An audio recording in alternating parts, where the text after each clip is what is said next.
Hello, and welcome to Improbable Things. I'm J. Grace Pennington, and this is my podcast where I share 6 improbable thoughts before breakfasts.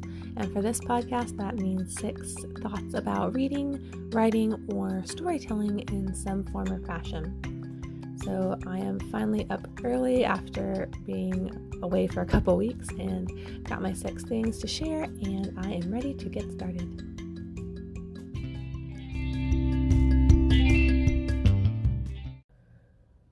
Number 1, I did finally finish reading my current work in progress, Firmament Progenitor, to my husband, and he really, as always, helped me figure out a way to kind of just iron out a few of the issues, and really he didn't have too many things to say about it. Like he thought also that it was pretty solid, but there were a few things that just were not quite right, and he really helped me brainstorm the way to fix those things. And so he is just so good at that, finding good solutions to plot holes and just good story insight. And that is one of the reasons that we are planning someday to write a book together, but who knows when we'll ever have time for that. But anyway, so he helped me figure out some solutions to a few of the things that just weren't clicking. And so I've been doing the first phase of editing on it, which for me that means printing the story out and then going at it with a red pencil. So anything from just typos to sentence structure issues to bigger things that need to be changed. I'll make notes throughout the pages. Mistakes, often in a first draft, especially with sci-fi, there are things I'll just put a placeholder for, like if I need to go back and check how much time has passed since such and so, or how many light years they're actually traveling and how long it's taking them, stuff like that. I'll usually go back and fill in later, so reminding myself to do all those things. So once I'm finished with that, and it's going pretty slow, honestly, a lot slower than I had originally intended, but it's slow and steady. I mean, I'm working on it daily, so we're getting closer every day to having that stage finished. And then once I'm done with that, I will move on to the next phase, which will be retyping it all from scratch and fixing things as I go. So again, slow but sure, but we're making progress, and I am still really enjoying even just going through it again. And I think this is a story that anyone that loves these characters is going to enjoy. I'm super excited to share it with people. Number 2, I know I talked last time about finally using my new microphone to record a little bit of the revised Rady Alloway audiobook, and that I didn't have a chance for quite a while to do any more recording. The place where I record either wasn't available, or I ended up catching a cold that messed up my voice for a while, which was also a reason I wasn't able to do this podcast last week. But last night I was finally able to get over there and do a whole bunch of recording. I recorded several chapters, should keep me busy editing for at least a week. And it's just so interesting doing this while simultaneously working on book 10 in the series.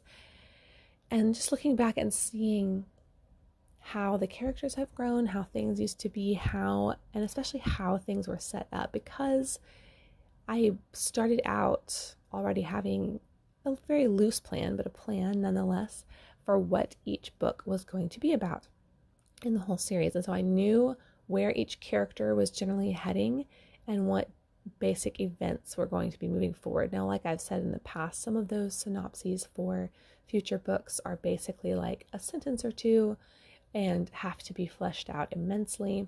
But still, I did know, like, here's where Crash is generally going to be heading. Here's what's going to happen to this or that character. Here's sort of, just generally I had direction for everything.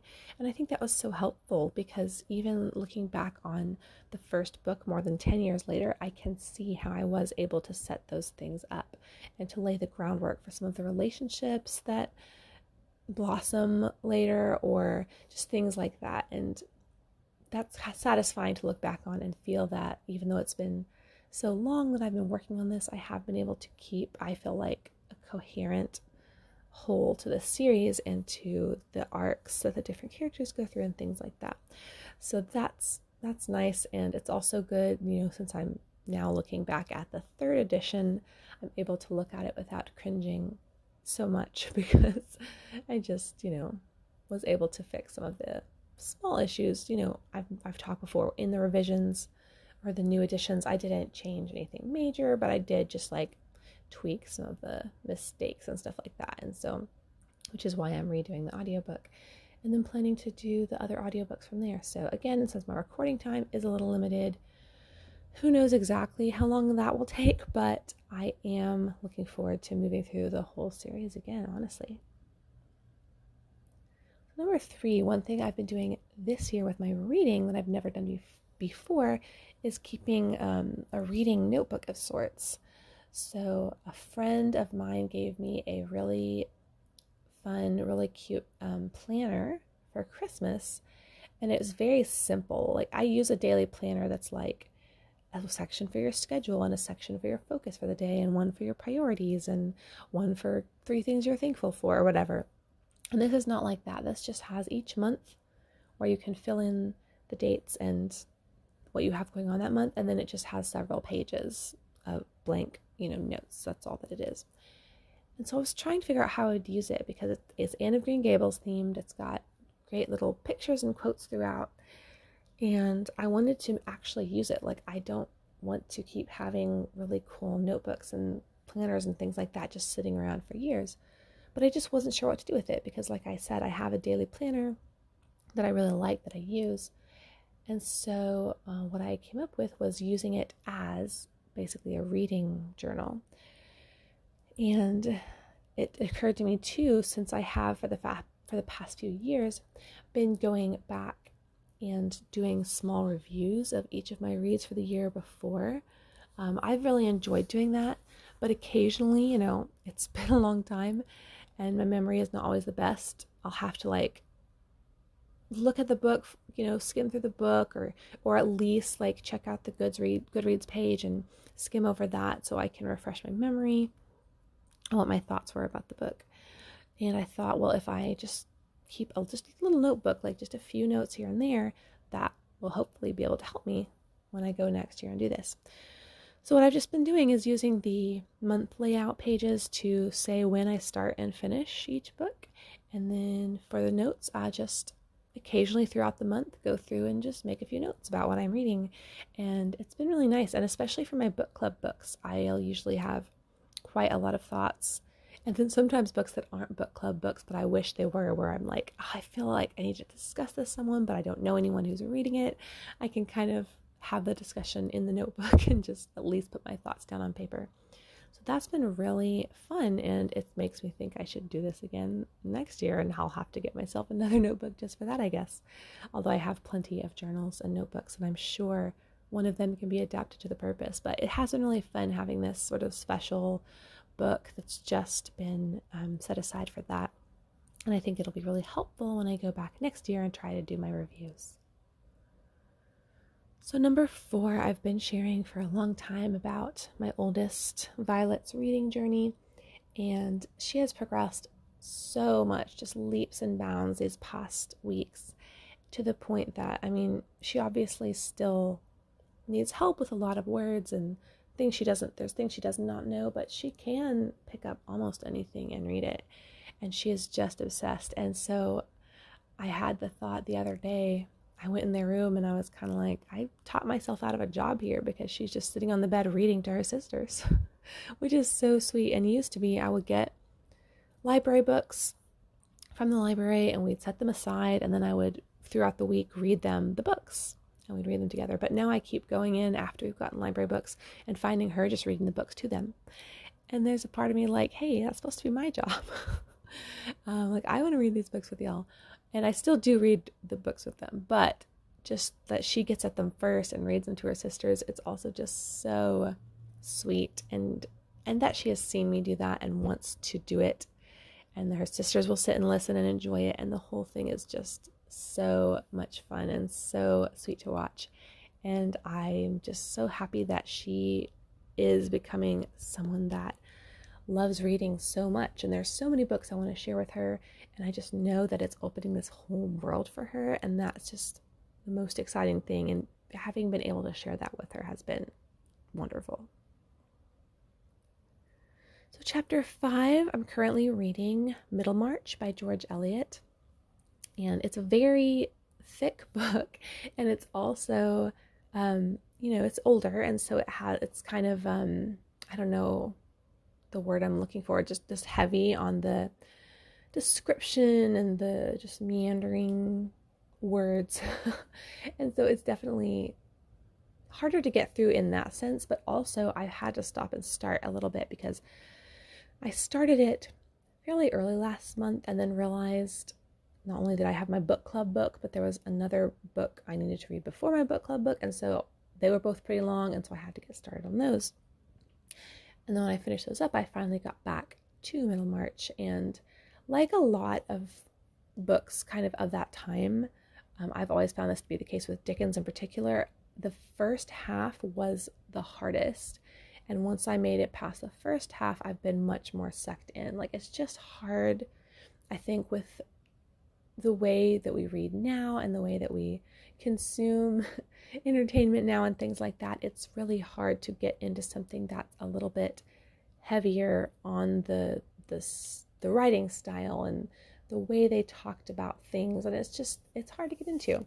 And so it'll usually take me a while, and there's so many characters, you have to figure out who they are, and there's references you don't understand and things like that. But it pays off. I was hoping that would be the case with this, and it has been, and I've always found this to be the case with Dickens, is that it pays off so immensely once you get to about the second half, because there's so much skill and really brilliance, and the characters are really so rich, and it really sucks you in once you finally figured out who everyone is and kind of gotten used to the style.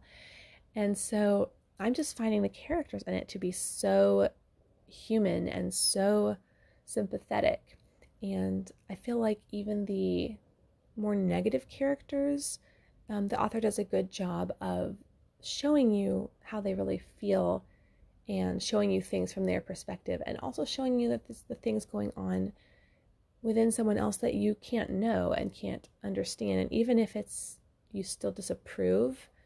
Like, there's one character who is really just causes a lot of trouble for a very beloved character in the book, and just not a very noble person. Just, I don't know, there's a lot of difficulties there, and yet once you kind of see his perspective, you still do not care for his actions and don't care for him. I think, at least for me, that's been the case.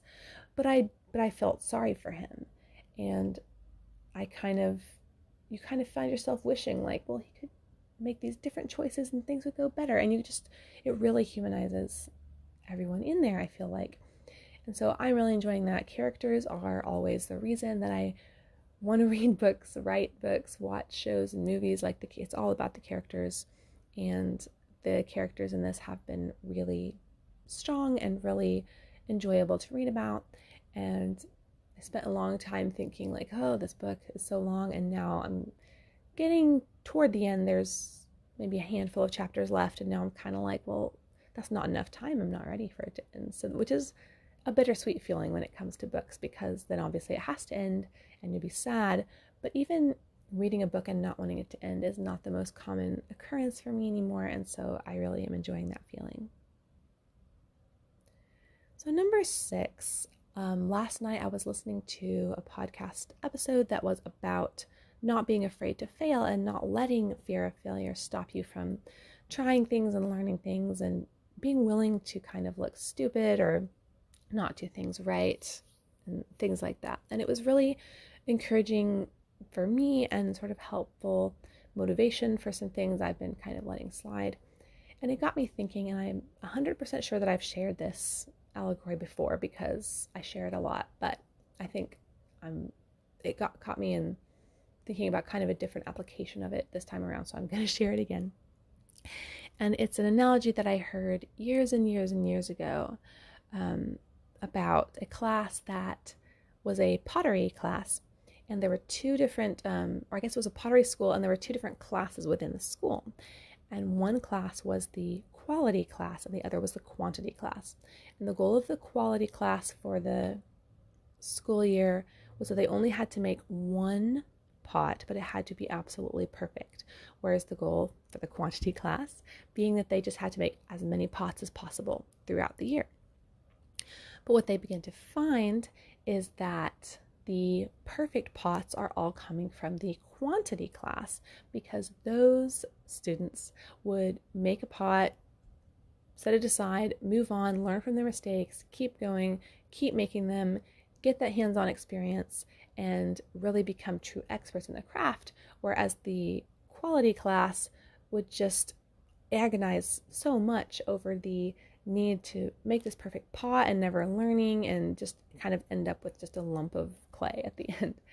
And that has always been, I definitely suffer from this feeling that there's a need to do things perfectly and not wanting to be embarrassed or to fail.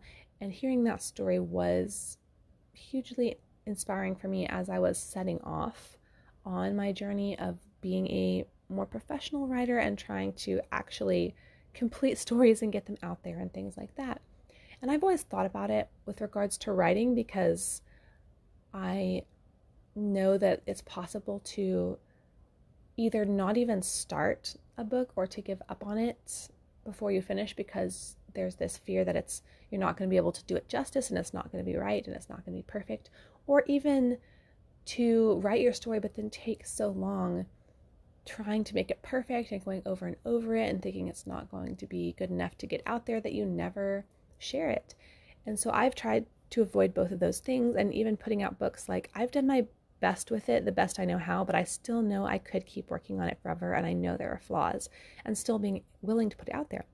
However, it got me thinking, as I was going over it kind of in my head again, a little bit more about the marketing and the business side of things, because that's something I really have let slide over the past months. And I've remained, I think, pretty good about actually writing my stories, getting that done, getting them out there, being really dedicated in that. But there's been seasons where I've been stronger on the marketing and promotion, and seasons where I've not been so strong. And last year I did a lot with that. And this year I've coasted at best. Like, the only promotion I've really even been doing a tiny bit of social media stuff in this podcast. And then I have done a lot of promotion for my Vella works, because that's pretty easy to do. There's groups where you can get in and do that. And but that's really all. Like, I haven't been promoting my books at all. I've just really let that slide. And I realized that while part of it definitely is that, I'm busy, I have a lot going on, I'm trying to write books, I have little kids and a house to take care of, all these things.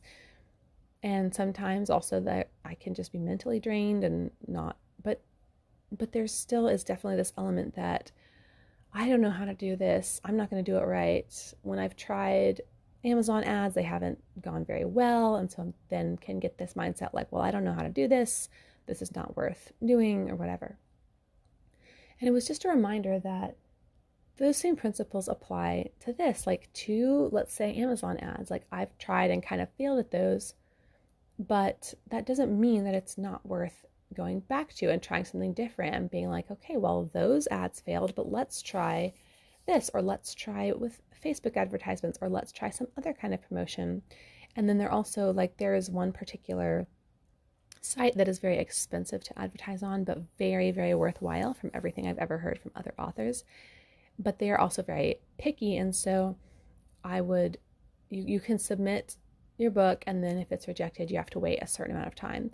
And so I used to be like regularly submitting my books, and then I would set alerts on my calendar for when to submit them again.